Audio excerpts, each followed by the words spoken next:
Salut les amis, j'espère que vous allez bien. Nous nous retrouvons aujourd'hui pour parler de The Dark Knight, la suite de Batman Begins, à nouveau réalisée par Christopher Nolan. Alors au casting, nous retrouvons Christian Bale, à nouveau dans le rôle de Bruce Wayne et Batman. On retrouve également Michael Caine, Gary Oldman, Morgan Freeman, Cillian Murphy, mais dans un rôle beaucoup plus bref que dans Batman Begins. À leur côté, on trouve également des petits nouveaux comme Heath Ledger, Aaron Eckhart, Maggie Gyllenhaal qui remplace ici Cathy Holmes dans le rôle de Rachel, donc l'amie d'enfance de Bruce Wayne. Alors le résumé en quelques mots, c'est que malgré le fait que Batman ait réussi à remettre un petit peu d'ordre au sein de Gotham City, eh bien un nouveau criminel d'un nouveau genre a fait son apparition, beaucoup plus instable, qui semble n'avoir d'autre but que de semer l'anarchie et le chaos total, à savoir le Joker, qui donnera bien du fil à retordre à Batman et à son allié, l'inspecteur Gordon, qui n'est pas encore commissaire. Et dans le même temps, on va voir qu'un nouveau procureur, Harvey Dent, va arriver dans Gotham City. Et ce dernier est d'ailleurs surnommé le Chevalier Blanc en raison du fait qu'il veut lui aussi nettoyer les rues de Gotham de la criminalité. Voilà. Alors, pourquoi est-ce que j'ai voulu vous parler de ce film? Eh bien, parce que il faut savoir que c'est un film qui a énormément d'importance pour moi. Je vais le dire tout net, c'est l'un de mes meilleurs souvenirs cinématographiques de ma jeune vie. Voilà, quand j'étais allé voir le film, je pense que moi et mes amis, on ne s'attendait pas à, un peu comme tout le monde, je pense, à ressentir une telle claque. Alors autant, hein, comme je l'avais dit la dernière fois, j'avais bien aimé Batman Begins, mais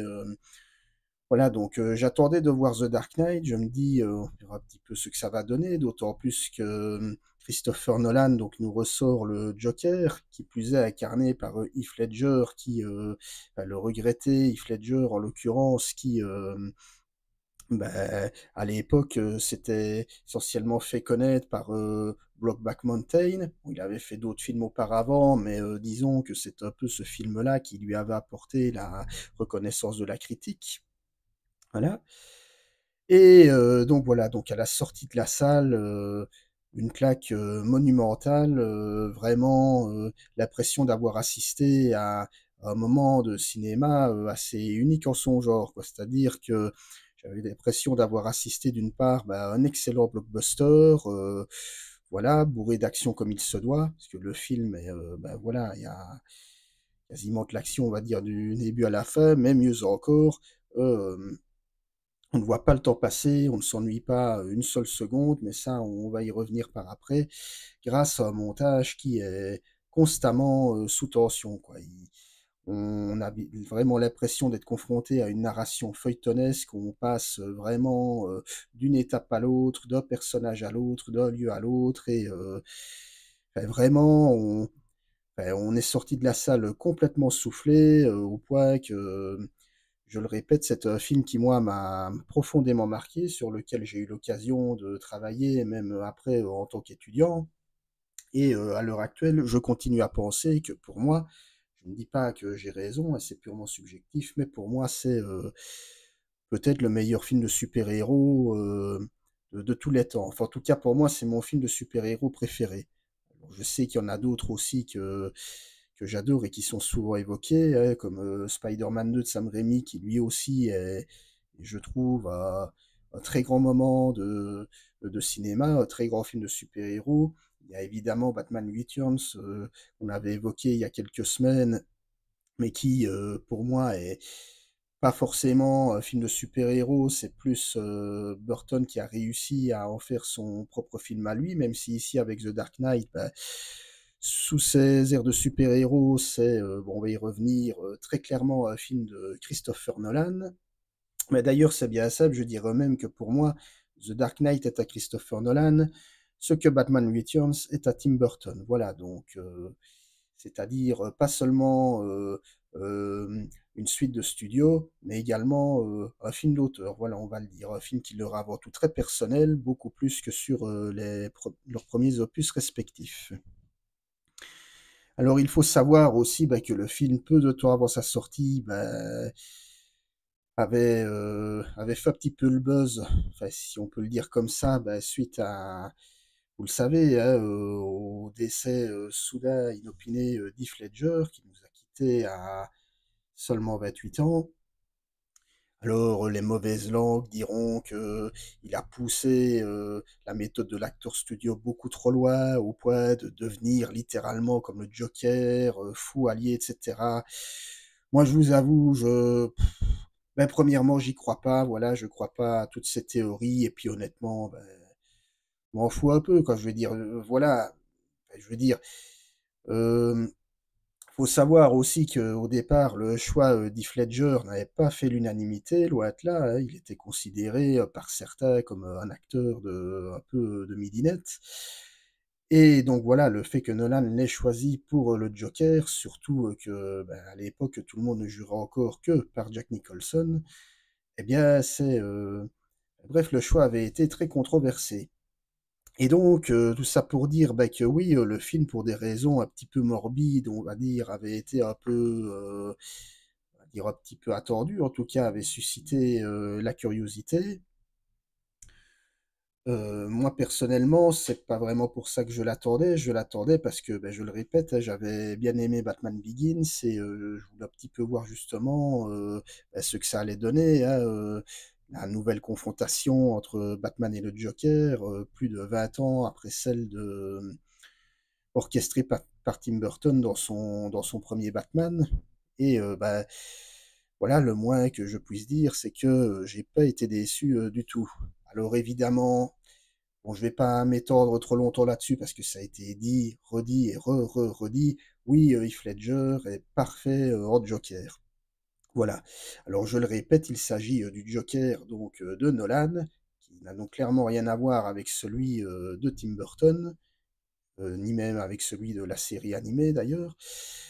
Ici donc on a un Joker, donc on est dans l'univers de Nolan, hein, je l'avais expliqué, au moment de Batman Begins, donc plus réaliste, donc plus contemporain, avec des enjeux, qui touchent, plus, la société contemporaine. Et ici, on a vraiment, bah, Joker qui,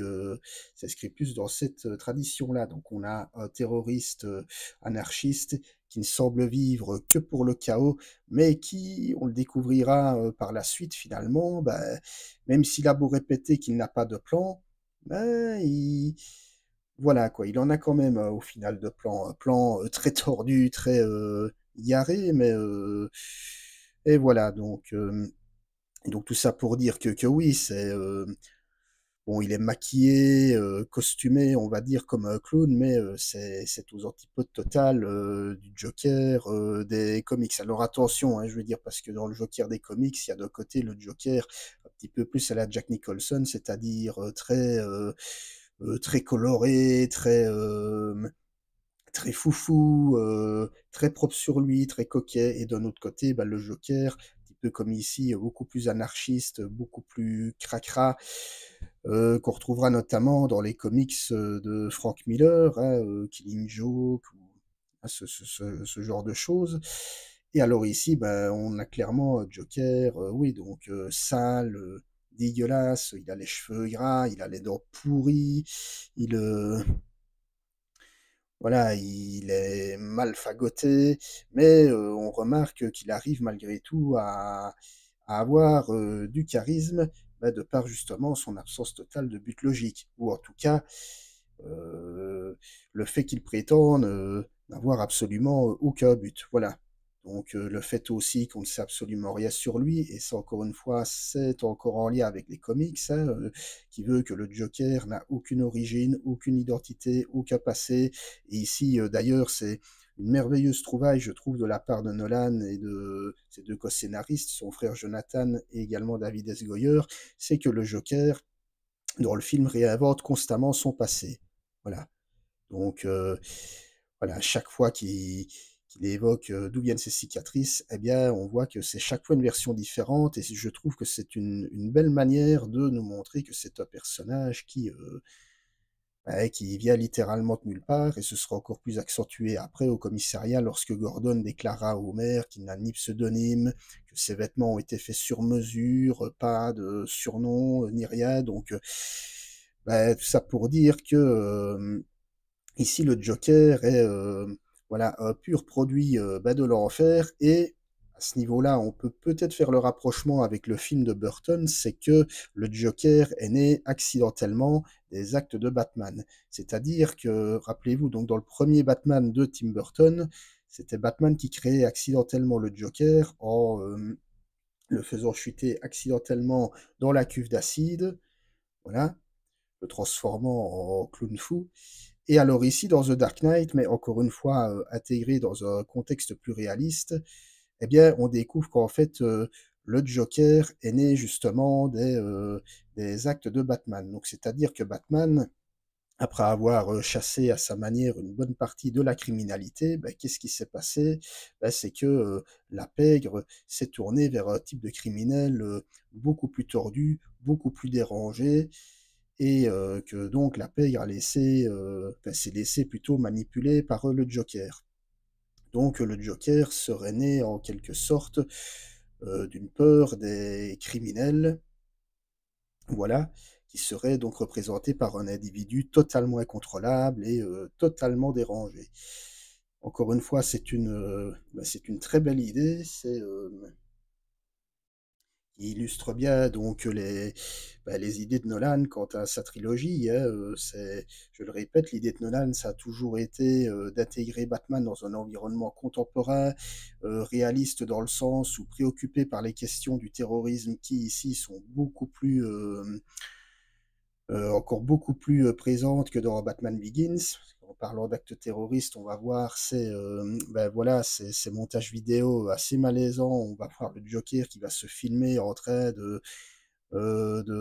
torturer et de tuer des hommes, imitant Batman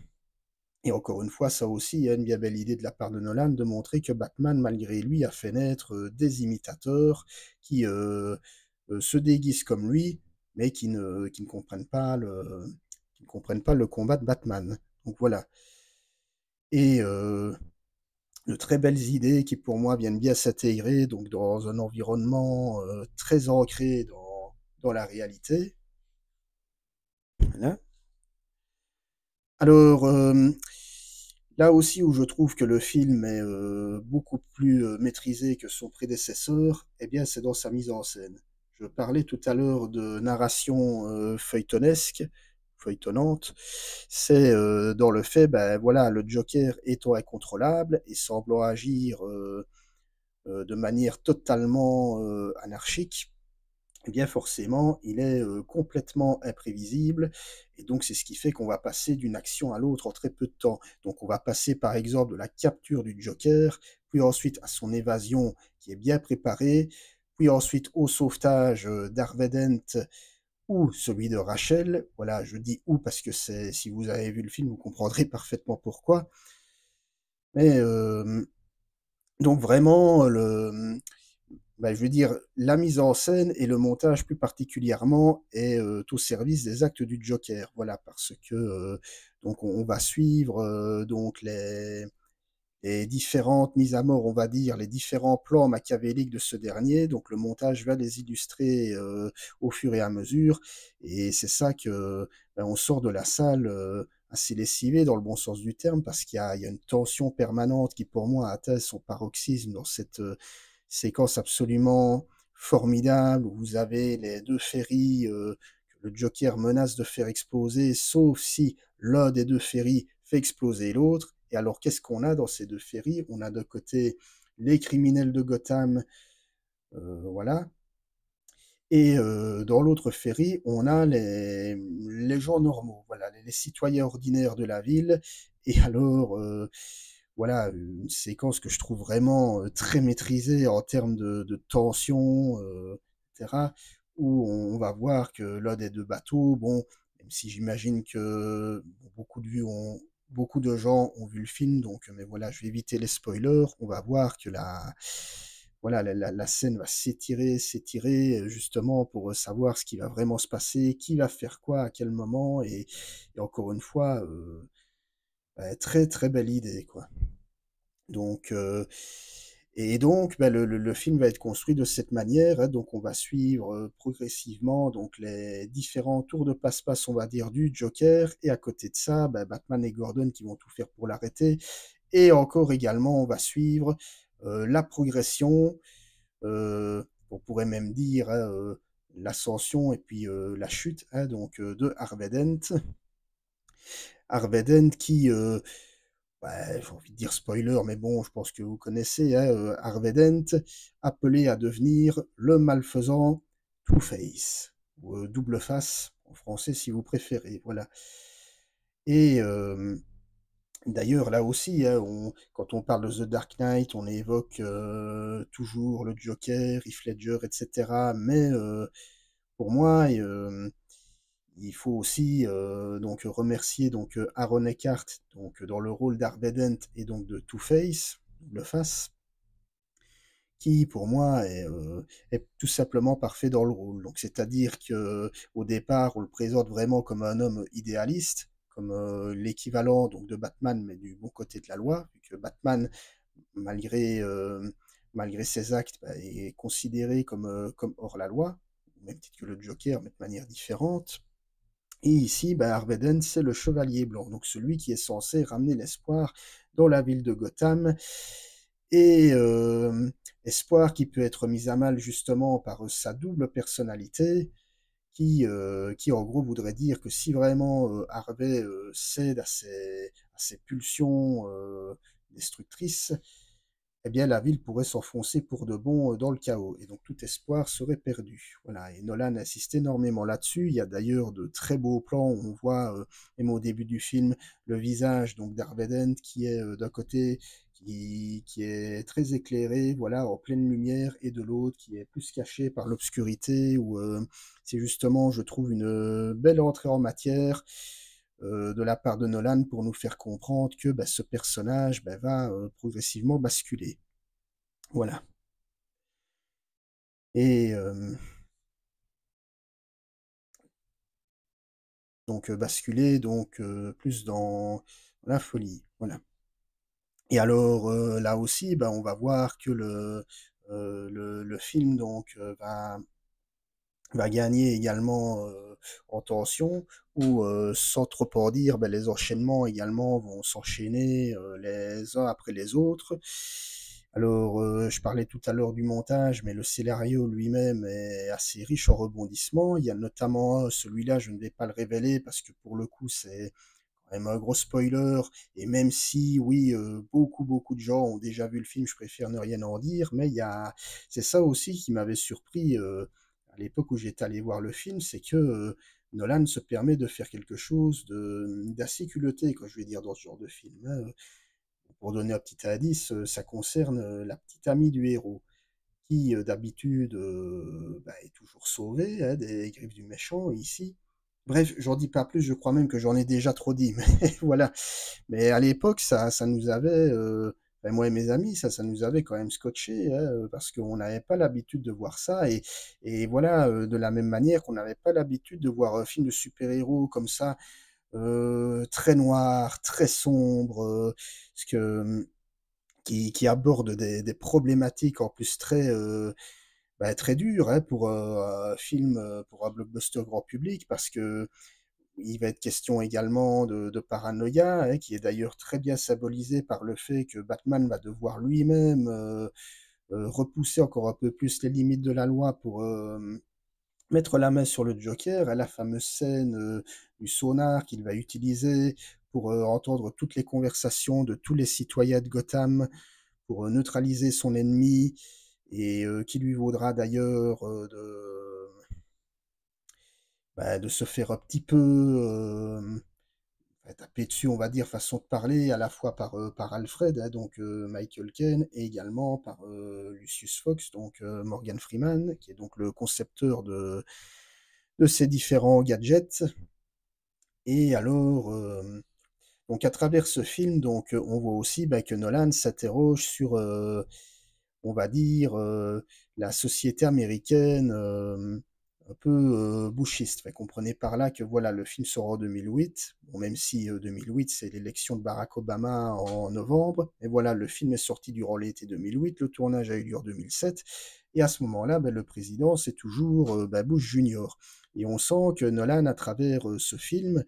bah, il a des choses à dire. Voilà, concernant, bah, jusqu'où peut-on aller pour, la sécurité de son pays ou de sa ville? Jusqu'où, peut-on, transgresser, la loi pour, lutter contre le mal? Heu Jusqu'où peut mener la paranoïa ou la folie destructrice? Ou encore, est-ce qu'une personne, de bien, donc Harvey Dent, hein, ici, est-ce qu'une personne de bien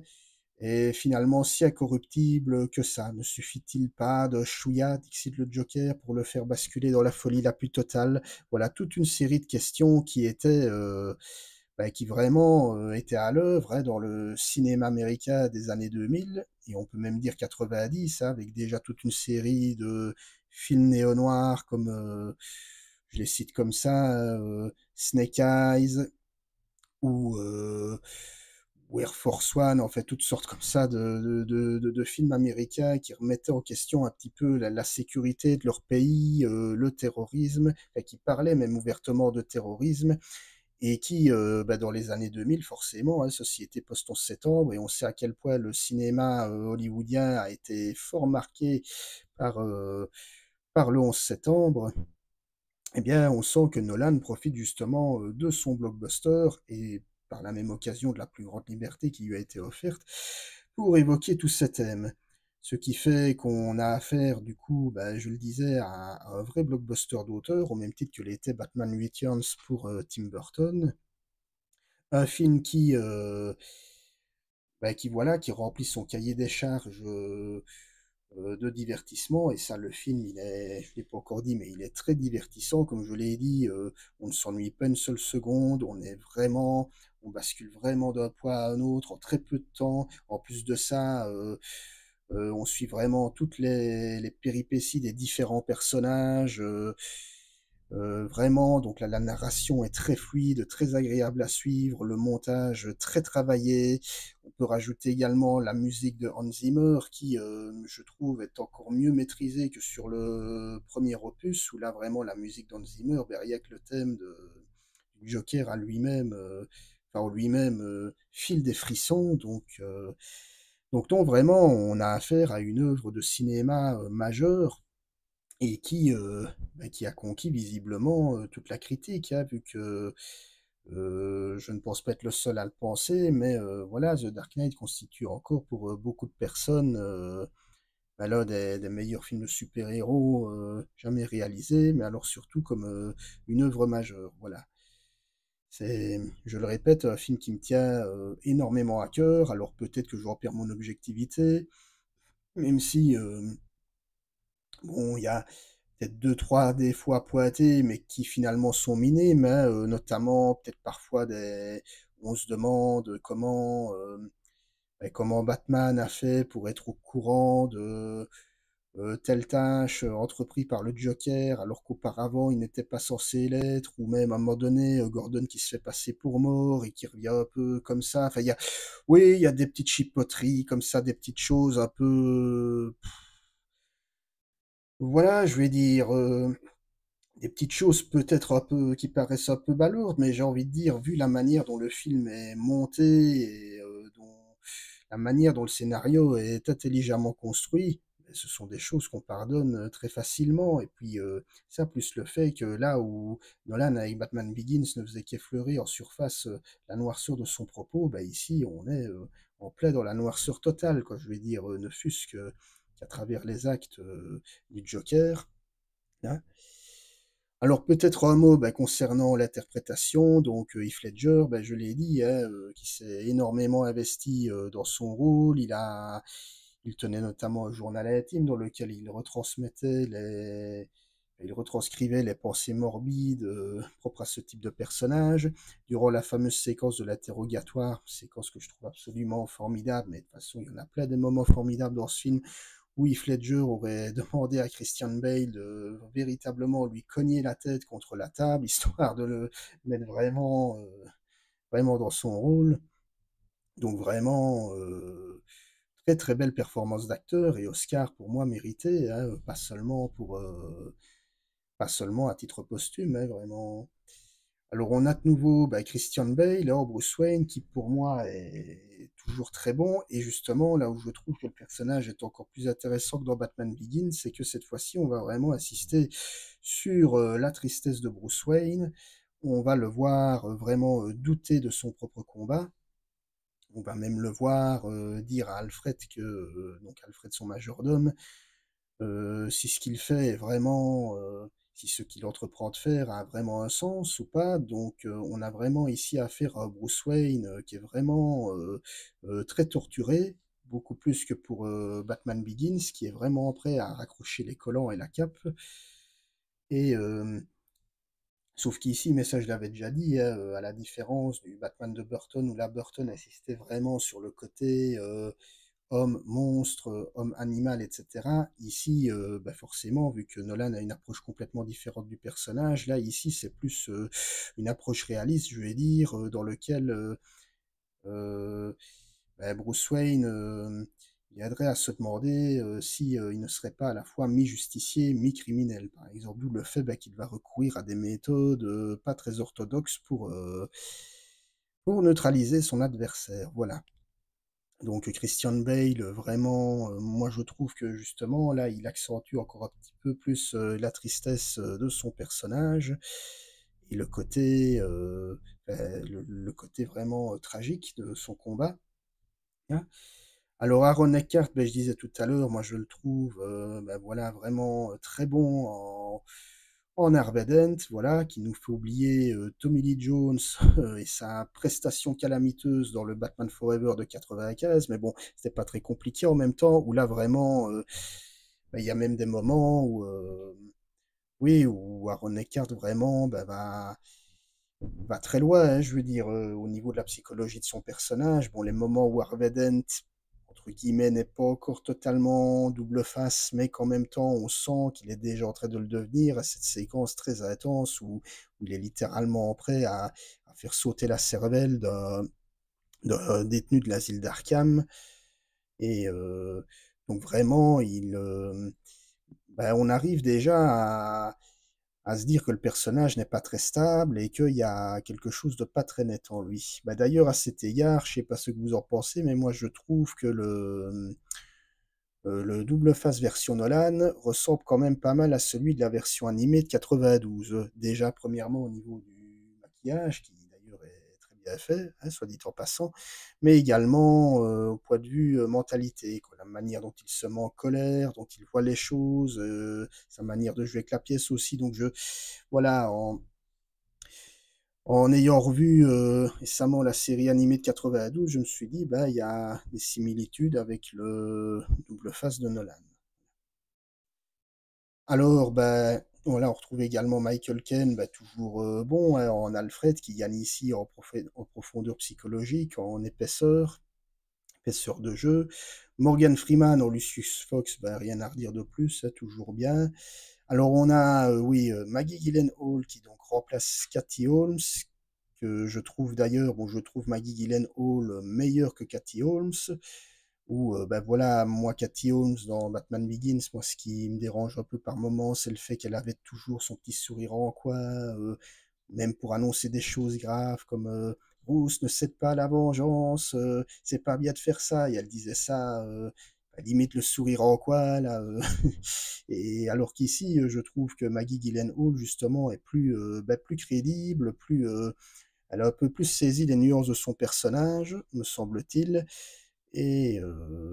voilà.